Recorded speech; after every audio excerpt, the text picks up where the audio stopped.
42,10,672 రూపాయలు మంజూరైనాయి. అలాగే 42 వచ్చినాయి. ఈ 42 కాను మనకి 42,04,872 రూపాయలు మంజూరైనాయి. అలాగే అంటే కోటి 40 లక్షలు ఇచ్చారు. ప్రతి నెలలో ఇట్లా చేస్తూనే ఉన్నాం మనము.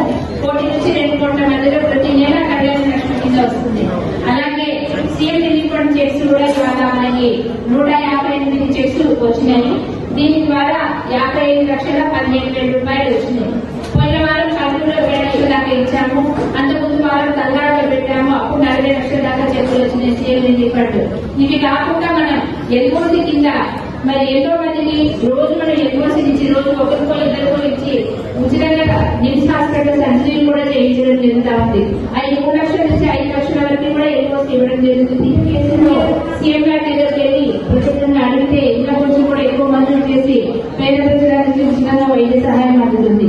కనుక ఈ ప్రతి పథకం కూడా ఎక్కడ కుంటుపడకుండా ఆర్థికంగా మనకి ఎంతో నష్టం జరుగుతా ఉన్నా కూడా మరి సీఎం రేవంత్ రెడ్డి గారు కానీ బట్టి గారు కానీ మరి మిగతా మిగతా క్యాబినెట్ మొత్తం కూడా ఎక్కడ వెనుకంజ వేయకుండా ఈ సంక్షేమ పథకాలు ప్రతి నెల పేద ప్రజలందరికీ అందిస్తున్నారు. మన నియోజకవర్గ ప్రజలందరికీ తరఫున వారికి హృదయపూర్వకంగా ధన్యవాదాలు తెలియజేసుకుంటున్నారు. జై కాంగ్రెస్. ఏముంది పైనుంచి ఒక పేరు వస్తే అక్కడ లాబీ చేసుకుంటే ఇక్కడ సెలెక్ట్ అవుతారు అలా అనేది ఒక అపోహ ఉండేది. కానీ మనం కదా డిసెంబర్లో జరిగిన 23 జరిగిన ఎన్నికలు మా ఎన్నికల్లో చూసాం. ఖచ్చితంగా సర్వేల కాబట్టి అని నిర్ణయించడం వల్ల ఈ రోజు కాంగ్రెస్ అధికారంలోకి వచ్చింది. అంటే అక్కడి నుంచే మార్పు మొదలైంది. అదే సేమ్ ఇప్పుడు రాహుల్ గాంధీ గారి ఆలోచనలోంచి వచ్చి ఇవాళ గ్రామ స్థాయి నుంచి అంటే మన కాంగ్రెస్ కి బలమైన పట్టుంది అన్ని చోట్ల. కానీ కార్యకర్తలు కొద్దిగా నీరసపడిపోయి ఉన్నారు. అందుకని గ్రామ స్థాయి నుంచి బలోపేతం నియమించుకొని మరి వివిధ హోదాల్లో వాళ్ళ నుంచి వాళ్ళకి తగిన ఉత్సాహం ఇస్తే వాళ్ళు కూడా గ్రామ స్థాయి నుంచి మన కాంగ్రెస్ ని బలోపేతం చేస్తారన్న ఉద్దేశంతో మరి ఒక్కొక్కటి చేసుకుంటూ వస్తున్నారు. అందుకు గాను మనం ఈ రోజు ఈ మీటింగ్ జరుపుకోవడం జరుగుతూ ఉంది. మీ అందరూ తెలుసు, అందరు పెద్దలందరూ చెప్పారు, కాంగ్రెస్ 16 నెలల్లోనే గత ప్రభుత్వం చేసిన 7 లక్షల కోట్ల అప్పుకి నెలకి సుమారు 6,500 కోట్ల రూపాయలు వడ్డీ చెల్లించుకుంటూ పేద ప్రజలకి ఎక్కడా వాళ్ళకి లోటు రాకూడదు, మేనిఫెస్టోలో ఇచ్చిన హామీలని ఎక్కడ వెనుకకు తీసుకోకూడదు అని ఎంత ఆర్థికంగా కష్టాల్లో ఉన్నా సరే మాట ఇచ్చినట్టు హామీలని అమలు చేస్తూ వస్తున్నారు. ముఖ్యంగా చూస్తే మన మహిళలందరికీ ఆర్టీసీ బస్సులో ఉచిత ప్రయాణం ఉంది. 200 యూనిట్ల వరకు కరెంటు గృహజ్యోతి కింద ఉచితంగా ఉంది. గ్యాస్ సిలిండర్ 500కు వస్తుంది. అలాగే ముఖ్యంగా ఆరోగ్యశ్రీ తీసుకుంటే 10 లక్షలు పెంచడం జరిగింది. ఒకవేళ ఆరోగ్యశ్రీ కింద కమరాన్ని పండివ్వడము లేకపోతే ఎల్ఓసి ఇచ్చి నిమ్స్లో ఆపరేషన్లు చేయించడం.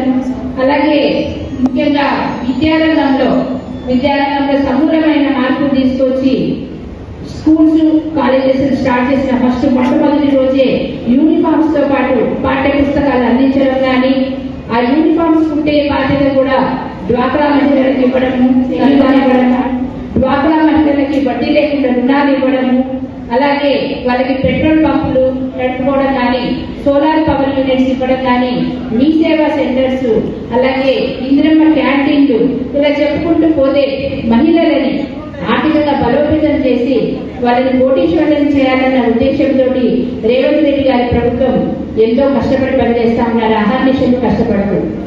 అలాగే రైతులను చూసుకుంటే దేశంలోనే ఎక్కడ లేని విధంగా 500 రూపాయలు బోనస్ ఇచ్చారు. ప్రతి ఒక్క రైతు కూడా ఎకరానికి 10 నుంచి 15,000 రూపాయలు లాభం వచ్చింది. అవునా కదా?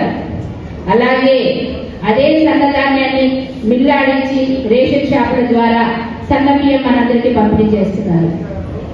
1 కేజీ 60 రూపాయలు చొప్పున లెక్క వేసుకున్నా కూడా 4 నుంచి 5 ఉంటారు. 1,500 నుంచి 2,000 రూపాయల దాకా నెలకు లాభం వస్తుంది. కరెంటు రూపాయలు ఒక 500 నుంచి 1,000 రూపాయల దాకా మనకి మిగులుతుంది. ఆర్టీసీ బస్సులో కొంతమంది రోజు కూలీలు కానీ ఉద్యోగాలు చేసుకునే వాళ్ళు కానీ రోజు ప్రయాణం చేస్తూ ఉన్నారు. కుటుంబానికి వాళ్ళకు కూడా 3-4 వేల రూపాయలు మిగులుతా ఉంది. ఇలా చెప్పుకుంటూ పోతే కూడా కాంగ్రెస్ వచ్చిన తర్వాత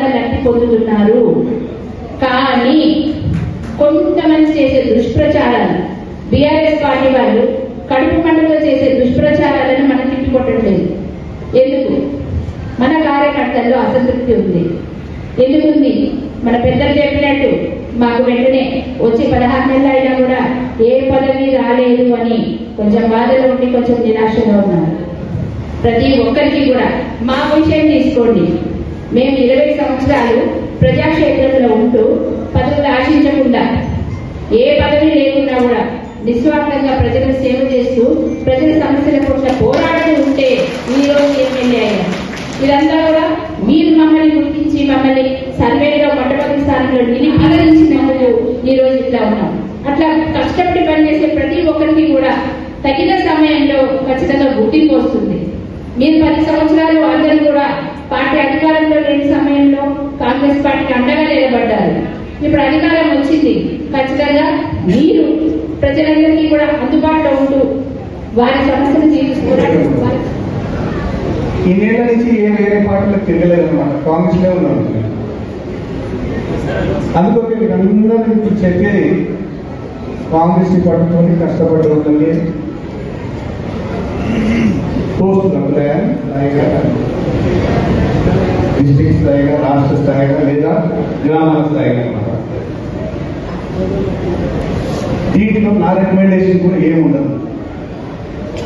రాఘవేంద్ర గారు చెప్పినట్టు, దయానంద గారు చెప్పినట్టు ఊళ్ళలో కష్టపడిన వాళ్ళకి, కాంగ్రెస్ కి కష్టపడి వాళ్ళకి పనులు వస్తాయి.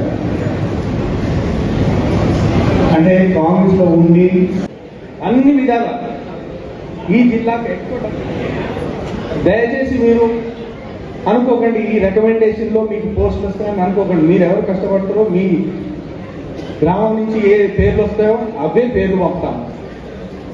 నా ఇంటర్ఫియరెన్స్ కూడా దాంట్లో ఉండదన్నమాట. ఫేర్గా కాంగ్రెస్ కి కష్టపడి ఉంటే వాళ్లకు పదవులు వస్తాయి. ముఖ్యంగా మేము లాస్ట్ చెప్పేది ఏంటంటే ఈ పథకాలు, సంక్షేమ పథకాలు ఏదైతే మన రేవంత్ రెడ్డి గారు ప్రభుత్వం అవగాహన కల్పించుకొని ఊళ్ళల్లో చెప్పండి. అది పోవడం లేదు. దీంతో మనకు దెబ్బ పడుతుంది. మీ భవిష్యత్తు దుర్గాప్రసాద్ ఇప్పుడే చెప్పింది రిటైర్ అవుతాడని. నేను అనుకుంటున్నా పెద్ద పోస్ట్ వస్తుంది అనుకుంటున్నాను దుర్గాప్రసాద్ దీని తర్వాత. విన్నారా? కష్టపడతా ఉన్నాడు. అయితే ప్రమోషన్